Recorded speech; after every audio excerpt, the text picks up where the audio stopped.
Girls எல்லாரும் ரங்கன் கிட்ட வந்து பாய்ஸுக்கு எதிராக விளாண்டா எப்படி அவங்க தான் ஜெயிக்க போறாங்க, இதுக்கு நீங்க ஸ்ட்ரிக்டா சொல்லியிருந்தாலே கேட்டிருப்பாங்கன்னு சொன்னா, அலுமினி மேட்சுக்கு முன்னாடி ஜூனியர்ஸும் சீனியர்ஸும் சண்டை போட்டுக்கிட்டு தானே இருந்தீங்க. கிரவுண்டுக்குள்ள போனதுக்கு அப்புறம் எப்படி எல்லாரும் சேர்ந்து விளாண்டீங்க? அதை நாங்க எல்லாரும் சேர்ந்து உங்களை தோக்கடிக்கணுன்றதுக்காக பண்ணோம்னு இப்பதான் ரங்கனோட பிளான் என்னன்றதையே தெரிஞ்சுக்கிறாங்க. நீங்க ஜெயிக்கிறதுக்காக ஸ்ட்ராட்டஜிஸ் எல்லாம் சொல்லித்தரேன், நீங்களும் பாய்ஸ்க்கு ஈக்குவலா ஃபைட் பண்ணணும்னு சொல்றான். அங்க கட் பண்ணா மாத்தையன் மட்டும் தனியா உட்காந்து சாப்பிட்டுக்கிட்டு இருக்கும்போது தியோ வந்து இப்படி வெளியே உட்காந்து சாப்பிட்றது தரையை பார்த்து சாப்பிட்றதுக்கான கேட்க, எனக்கு இருக்கிற பிரச்சனைக்கு நான் சாப்பிட்றதே பெரிய விஷயமா இருக்கு. சரி, நீ சாப்பிட்டு கிழிச்சதெல்லாம் போதும், கூட நான் ஊட்டி விடுறேன். நான் என்ன சின்ன குழந்தைய ஊட்டி விடுறதுக்கு? எரும மாடு மாதிரி இருக்க உன்னை போய் யாராவது குழந்தைன்னு சொல்லுவாங்களான்னு கிண்டல் பண்ண ரெண்டு பேருமே ஜாலியா பேசி சிரிச்சுக்கிட்டே சாப்பிட்டுக்கிட்டு இருக்காங்க. இத தங்கமும் பார்த்து தியோ கிட்ட இருந்து ஏதாவது கத்து இருந்தா எனக்கும் யாராவது ஊட்டி விட இருந்திருப்பாங்களேன்னு சொல்றா.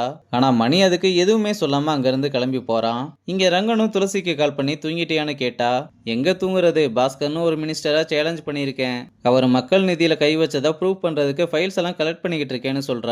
ரொம்ப வேலை பாக்குறேன்னு உடம்ப கெடுத்துக்காத, சீக்கிரமா தூங்குன்னு சொல்ல, நீ ராஜுவை பத்தி யோசிச்சுக்கிட்டு இருந்தா அவன் கண்டிப்பா இனிமேல் வரமாட்டான், நான் அவனை கம்ப்ளீட்டா அவாய்ட் பண்றேன், நீ மனசுல எதையும் வச்சுக்காத.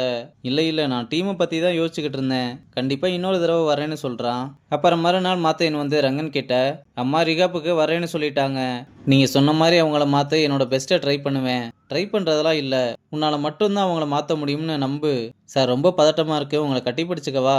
என்னடா கேள்வி இதுன்னு கட்டி பிடிச்சிட்டு செலவுக்கு கொஞ்சம் பணத்தை கொடுத்து உனக்கு எப்ப பணம் தேவைப்பட்டாலும் என்னை தயங்காம கேளுன்னு சொல்றான். அப்புறம் பசங்களை நெட் செஷன் பண்ண சொல்லிட்டு ருக்மணியை பாக்குறதுக்காக கிளம்புறான். அப்ப வேலு கேர்ள்ஸை கூப்பிட்டு, எப்படியும் பிராக்டிஸ் தானே பண்ண போறோம், சேர்ந்தே பண்ணலாம்.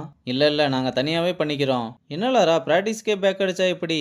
தங்கமும் என்ன ஓவரா பேசுறாங்கன்னு சரின்னு சொல்றா. அப்புறம் தங்கமும் வள்ளியும் சேர்ந்து பவுலிங் போட ஜாக்கியும் வேலும் சேர்ந்து அடி பொழந்து கட்டிக்கிட்டு இருக்கானுங்க. இந்த பக்கம் பாண்டாவும் பால் போட லாராவால அதை டிஃபன் கூட பண்ண முடியல. டேய் ஏன்டா பாலை வேகமா போடுற, ஸ்லோவா போடுன்னு சொன்னா, இதுக்கு மேல எங்க ஸ்லோவா போறதுன்னு கேக்குறான். வேலுவும் என்ன இவ்வளவு மோசமா பந்து போடுறீங்க, உங்களை நம்பி அவர் சேலஞ்ச் வேற பண்ணிருக்காரு, பேசாம ரங்கன் சார் கிட்ட சொல்லி மேட்சை கேன்சல் பண்றதுதான் உங்களுக்கு நல்லது, டோர்னமெண்ட் எல்லாம் வேற வருது, யாராவது இன்ஜுரி ஆயிட்டு அதுக்கு காரணம் நாங்க தான் சொல்லக்கூடாதுன்னு கிண்டல் பண்ண, பிராக்டிஸ் பண்ணலாம்னு கூப்பிட்டு இப்படி பேசிக்கிட்டு இருக்கீங்க, உங்க கூட ஒன்னும் பிராக்டிஸ் பண்ண வேணாம்னு லாராவையும் வள்ளியையும் கூப்பிட்டு போறா. இங்க ரங்கன் வந்ததும் நமக்கு அலகேட் பண்ண ஃபண்ட்ஸ்ல கொஞ்சம் மிஸ் மேட்ச் இருக்கிற மாதிரி தெரியுது, நீ இந்த ஃபைல்ஸை செக் பண்ணிட்டு துளசி ஆபீஸோட கொஞ்சம் கம்பேர் பண்ணுன்னு சொல்றாங்க. ரங்கனும் நான் செக் பண்ணி பார்த்துட்டு துளசி கிட்ட பேசுறேன்னு சொல்றான். இங்க துளசியும் தலைவர் கிட்ட அவ கலெக்ட் பண்ண ஃபைல்ஸ் எல்லாம் கொடுக்க அவரும் செக் பண்ணி பாக்குறாரு. ரோடு போறதுக்கு 20ல இருந்து 40% லேபர் காஸ்ட்ல போகணும், ஆனா இவங்க 10% தான் கணக்கு காமிச்சிருக்காங்க. அப்ப மிச்சம் இருக்க அமௌண்ட் எல்லாம் எங்க போச்சு? என்னையும் பாஸ்கரையும் அவமானப்படுத்தின, இப்ப தலைவர் முன்னாடியே இப்படி பேசிக்கிட்டு இருக்க? நான் கேட்ட கேள்விக்கு உங்ககிட்ட இருந்தும் பதில் வரல, பாஸ்கர் கிட்ட இருந்தும் பதில் வரல. தலைவரே, மெட்டீரியல் எல்லாம் தரமா தான் போட்டிருக்கேன், அதுக்கேத்த மாதிரி லேபரையும் அட்ஜஸ்ட் பண்ணி தான் செஞ்சிருக்கோம், அவர் சொல்ற மெட்டீரியல் மீடியம் குவாலிட்டி கூட கிடையாது, அதுக்கான ப்ரூஃபையும் அதில் ஆட் பண்ணியிருக்கேன். துளசி நம்ம எல்லாருமே பிரெயின் வாஷ் பண்றாங்க தலைவரே, நம்பாதீங்க. சார் இப்படி ஒவ்வொன்றுக்கும் நான் ப்ரூஃபோட ஒரிஜினல் டாக்குமெண்ட்டையே சப்மிட் பண்ணியிருக்கேன்னு சொல்றா. இங்க துளசி மீட்டிங்ல இருக்கிறது தெரியாம ரங்கனும் கால் பண்ணிக்கிட்டு இருக்க, துளசியும் கட் பண்ணி விட்டுக்கிட்டு இருக்கா. இதை பார்த்ததும் இவ்வளவு கலவரத்திலையும் ஃபோன் கால் வருது, என்ன கோச்சுக்கிட்ட இருந்தான்னு கேட்க, என் பர்சனல் விஷயத்துல காட்டுற அக்கறைய கொஞ்சம் உங்க வேலையில காட்டியிருந்தா மினிஸ்டராக 25 வருஷம் ஆயிருக்காது, இனி அரசியமே ஆயிருக்கலாம்னு அசிங்கப்படுத்துறா. இங்க தியோவும் மாத்தையனும் அம்மாவை இந்த போதை பழக்கத்துக்கு அடிமையானவங்களை கியூர் பண்ணுவாங்கல்ல அந்த இடத்துக்கு கூப்பிட்டு வர, அம்மா அங்க வந்ததுமே இங்க வேணாம் நம்ம வீட்டுக்கே போயிடலாம்னு ரொம்ப பயப்படுறாங்க. என் கண்ணு உன்னை எவ்வளவு நாள் தேடி இருக்கு தெரியுமா, எவ்வளவு வாட்டி பயந்து இருக்கு தெரியுமா, ஆனா இப்ப பாரு எவ்வளவு சந்தோஷமா இருக்கேன்னு, உன் காலில் வேணாலும் விழுகிறமான்னு சொல்லும் போது இல்ல நான் இருக்கேன் இங்கேயே இருக்கேன்னு சொல்றாங்க.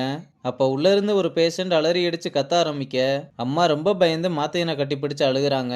இங்க தங்கமும் மணிக்கு சாப்பாடு கொண்டு வந்து கொடுத்து, நான் நார்மலா சொன்னதை நீ இவ்வளவு சீரியஸா எடுத்துக்குவேன்னு எனக்கு தெரியாதுன்னு சாரி கேட்க மணியும் சமாதானம் ஆகுறான். சரி, உனக்கு பிராக்டிஸ் எல்லாம் எப்படி போகுது? காலையில நீயும் தானே பார்த்த, நாங்க ஏதோ சப்ப டீம் மாதிரி பேசுறாங்க, ஏன் எங்களால உங்களை ஜெயிக்க முடியாதா? அவங்க சொன்னது எல்லாத்தையுமே தப்புன்னு சொல்ல முடியாதுல, அப்படின்னா எங்களால உங்களை ஜெயிக்க முடியாது.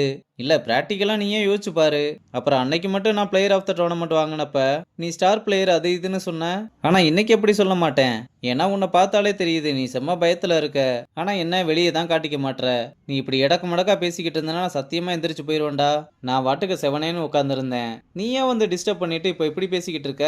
எனது டிஸ்டர்ப் பண்ணனா? சரிடா, இனிமேல் உன்னை டிஸ்டர்ப் பண்ணலன்னு சொல்லிட்டு விறுவிறுன்னு எந்திரிச்சு கிளம்பி போறதோட இந்த எபிசோட முடிச்சிருக்காங்க.